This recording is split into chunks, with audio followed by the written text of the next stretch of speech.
फर्ज है हुजूर दी जात ही ते है कि उस्मान गनी नो हुदैबिया दे मकाम तो जो मुज़ाकरात करन आए थे मुशरिकीन मक्का आप दे बड़े बड़े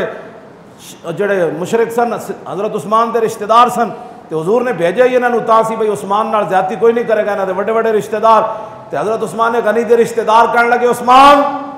नबी ते तेरे नहीं आ सकते ए काबा खड़े ए आबे जमजमा ए सफार मरवई ए मकाम इब्राहिमा ए हतीमे काबई ऐसी काबे का दरवाजा खोल दे अंदर चला जा। उस्मान गनी फरमान लगे मैनू जान दो उस्मान खड़िया तुहाडे सामने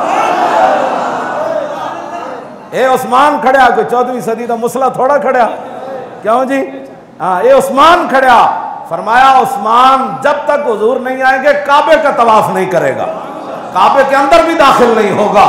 और जनाब सफा और मरवा के दरमियान भी नहीं जाएगा और हज़रत असद को भी नहीं चूमेगा उस्मान। हुण समझ आई गल कि जदों उस्मान गनी उत्थे चले गए ना तो बाद कुछ सहाबा ने आपस में गल्लां कीतियां उस्मान कितना खुश नसीब है आबे जमजम पी रहा होएगा फलान पी रहा होएगा। जब उस्मान गनी वापस आए ना तो आपने फरमाया ओए तुसी मेरे बारे बड़ा गलत तुसी मेरे बारे सोचा फरमाया ये तो चंद दिन सन ना उस्मान साल भी मक्के च रहिंदा ते हुजूर तो बगैर काबे दा तवाफ नहीं सी करदा।